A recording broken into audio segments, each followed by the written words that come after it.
ಎಲ್ಲರಿಗೂ ನಮಸ್ಕಾರ. ನಾನು ನಿಮ್ಮ ಪ್ರೀತಿಯ ಧನುಪ್ರಿಯ. ಬೆಳಗ್ಗೆ ಬೇಗ ಎದ್ದು ವಾರ ಎಲ್ಲ ಮುಗಿಸ್ಕೊಂಡು ಅಮ್ಮನ ಮನೆಗೆ ಅಂತ ಬಂದೆ. ಯಾಕೆ ಅಂತಂದರೆ ನಮ್ಮ ದೊಡ್ಡಮ್ಮ ಅಜ್ಜಿ ಎಲ್ಲ ಬಂದಿದ್ದರು. ಅದಕ್ಕೇ ನನಗೋಸ್ಕರ ಅಂತ ಅಡುಗೆ ಮಾಡೋದಕ್ಕೆ ಅಂತ ಅಂದ್ಬಿಟ್ಟು ಊರಿಂದ ಬಂದಿದ್ದರು. ಯಾಕೆ ಅಂತಂದರೆ ಫುಲ್ ವೀಡಿಯೋ ನೋಡಿ ನಿಮಗೆ ಗೊತ್ತಾಗುತ್ತೆ ಏನು ಎತ್ತ ಅಂತ ಅಂದ್ಬಿಟ್ಟು ಮುಂದೆ ಹೇಳ್ತೀನಿ. ಏನು ಅಡುಗೆ ಮಾಡ್ತಿದ್ರು ಅಂತ ಅಂದರೆ ಒಬ್ಬಟ್ಟು ಮಾಡ್ತಾಯಿದ್ರು, ಅದಾದಮೇಲೆ ಒಬ್ಬಟ್ಟಿನ ಸಾರು, ಕೋಸಂಬರಿ ಎಲ್ಲ ಮಾಡ್ತಾಯಿದ್ರು. ಅಂದರೆ ಇವತ್ತು ಸ್ವೀಟ್ ಅಡುಗೆ ಮಾಡ್ತಾಯಿದ್ರು. ಹಾಗಾಗಿ ನನಗೆ ಒಬ್ಬಟ್ಟಿಗಿಂತ ಒಬ್ಬಟ್ಟಿನ ಸಾರು ಅಂದರೆ ತುಂಬಾ ಇಷ್ಟ. ಯಾಕೆ ಅಂತ ಅಂದರೆ ಒಬ್ಬಟ್ಟು ನಾನು ಅಷ್ಟಾಗಿ ತಿನ್ನಲ್ಲ, ಒಬ್ಬಟ್ಟಿನ ಸಾರು ಅಂದರೆ ತುಂಬಾ ಇಷ್ಟ. ಇವರು ಅಡುಗೆ ಮಾಡೋದ್ರಲ್ಲಿ ಬ್ಯುಸಿಯಾಗಿದ್ದರು, ನಾನು ವೀಡಿಯೋ ಮಾಡೋದ್ರಲ್ಲಿ ಬ್ಯುಸಿಯಾಗಿದೆ. ನನ್ನ ಹತ್ರ ಅಂತೂ ಒಂದು ಕೆಲಸನೂ ಮಾಡಿಸ್ತಿರ್ಲಿಲ್ಲ. ಈ ಕಡೆ ಬೇಳೆ ಬೇಯಕ್ಕೆ ಹಾಕಿದ್ದಾರೆ. ಅದಾದಮೇಲೆ ನಮ್ಮ ಅಜ್ಜಿ ಕೂಡ ಕಾಯಿ ತುರ್ದು ಕೊಡ್ತಾಯಿದ್ರು ಪಾಪ. ಮತ್ತು ಏನು ಅಂತಂದರೆ ಇವರು KBHಳ್ಳಿಯಿಂದ ಬಂದಿದ್ದು, ಹಂಗಾಗಿ ಇವರು ಊರಿಂದ ಏನು ತೊಗೊಬರೋದಕ್ಕಾಗಿಲ್ಲ ಅಂತ ಅಂದ್ಬಿಟ್ಟು ಇಲ್ಲಿ ಬಂದು ಪ್ರತಿಯೊಂದು ರೇಷನ್ನು ಕೂಡ ಇಲ್ಲೇ ಬುಕ್ ಮಾಡಿ ತರಿಸ್ಕೊಂಡಿದ್ದಾಯಿತು.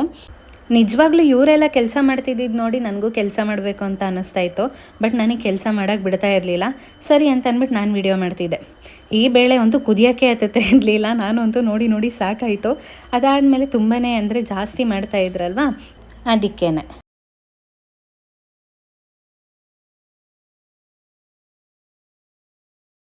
ಕೊನೆಗೆ ನಾನು ಇವ್ರು ಯಾರು ನನ್ನ ಹತ್ರ ಏನು ಮಾತಾಡೋದು ಇಲ್ಲ, ಫುಲ್ ಬ್ಯುಸಿಯಾಗಿದ್ದಾರೆ ಅಂತ ಅಂದ್ಬಿಟ್ಟು ಬಂದು ನನ್ನ ಬೇಬಿನ ಮಾತಾಡಿಸ್ತಾ ಇದ್ದೆ. ಅವಳಂತೂ ಮುಖ ತಿರುಗಿಸ್ಕೊಂಡಿದ್ಲು. ಯಾಕೋ ಏನೋ ಗೊತ್ತಿಲ್ಲ, ನನ್ನ ಹತ್ರ ಅಂತೂ ಮುನಿಸ್ಕೊಂಡಿದ್ಲು ಅಂತ ಅನಿಸುತ್ತೆ. ಅದಾದಮೇಲೆ ಬೇಬಿನ ಮಾತಾಡಿಸ್ಕೊಂಡು ನಾನು ಏನು ಮಾಡ್ತಿದ್ದಾರೆ ಅಂತ ನೋಡೋಕೆ ಹೋದೆ. ಅಷ್ಟೊತ್ತಿಗೆ ಇವರು ಒಬ್ಬಟ್ಟಿಗೆ ಬೇಳೆ ರುಬ್ಕೋತಾಯಿದ್ರು. ಇನ್ನೊಂದು ಕಡೆ ಸಾಂಬಾರ್ಗೂ ಕೂಡ ಇಟ್ಟಿದ್ರು. ನನಗಂತೂ ಸಾರು ಕುದೀತಿದ್ದು ನೋಡಿ ಯಾವಾಗ ಊಟ ಮಾಡ್ತೀನಪ್ಪ ಅಂತ ಅನ್ನಿಸ್ತಾಯಿತ್ತು. ಅದಾದಮೇಲೆ ಕೋಸಂಬರಿ ಕೂಡ ರೆಡಿಯಾಗಿತ್ತು. ಅದೇ ಸೌತೆಕಾಯಿ ಎಲ್ಲ ಹೆಚ್ಚಿಟ್ಟಿದ್ರು. ಅಷ್ಟೊತ್ತಿಗೆ ನನ್ನ ತಮ್ಮ ಕೂಡ ಬಂದ, ಅಂದರೆ ನಮ್ಮ ದೊಡ್ಡಮ್ಮನ ಮಗ ಕೂಡ ಬಂದ. ಆಮೇಲೆ ಬೇಬಿನ ನೋಡ್ಬಿಟ್ಟು ಅವನು ಉದ್ರ ಸೀಸನು ಅಂತ ಅಂದ್ಬಿಟ್ಟು ಕೂದಲು ಉದ್ರ ಸೀಸನು ಅಂತ. ಅಲ್ಲ ಯಾರು ಅಂತ ಕೇಳ್ತಿದ್ಯಲ್ಲ. ನಾನು ಅವನ ಜೊತೆ ಸ್ವಲ್ಪ ಹೊತ್ತು ಮಾತಾಡಿಕೊಂಡು ಅದಾದಮೇಲೆ ಏನು ಮಾಡ್ತಿದ್ದಾರೆ ಅಂತ ನೋಡೋಕೆ ಬಂದೆ. ಅಷ್ಟೊತ್ತಿಗೆ ಇವರು ಒಬ್ಬಟ್ಟಿಗೆಲ್ಲ ರೆಡಿ ಮಾಡ್ಕೊಂಡಿದ್ರಲ್ಲ, ಒಬ್ಬಟ್ಟು ತಟ್ಟಕ್ಕೂ ರೆಡಿಯಾಗಿದ್ದರು.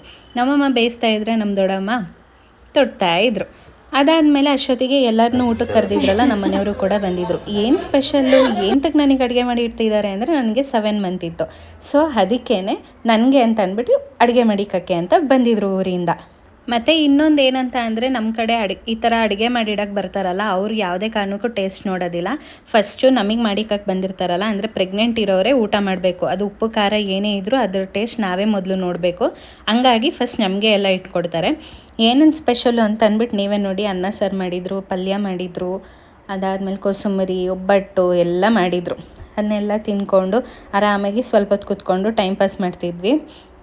ತುಂಬಾ ಚೆನ್ನಾಗಿತ್ತು ಹೇಳಬೇಕು ಅಂತ ಅಂದರೆ ಊಟ ಎಲ್ಲನೂ. ನನಗಂತೂ ಸಿಕ್ಕಾಪಟ್ಟೆ ಇಷ್ಟ ಆಯಿತು. ಊಟ ಎಲ್ಲ ಮುಗೀತಲ್ವಾ, ಅದಕ್ಕೆ ಇನ್ನೇನು ಮಾಡೋದು ಅಂತ ಅಂದ್ಬಿಟ್ಟು ನಾನು ಮದುವೆ ವೀಡಿಯೋ ಹಾಕು ಅಂತ ಹೇಳಿದ್ರು. ಅದನ್ನೇ ನೋಡ್ಕೊಂಡು ಕೂತಿದ್ವಿ.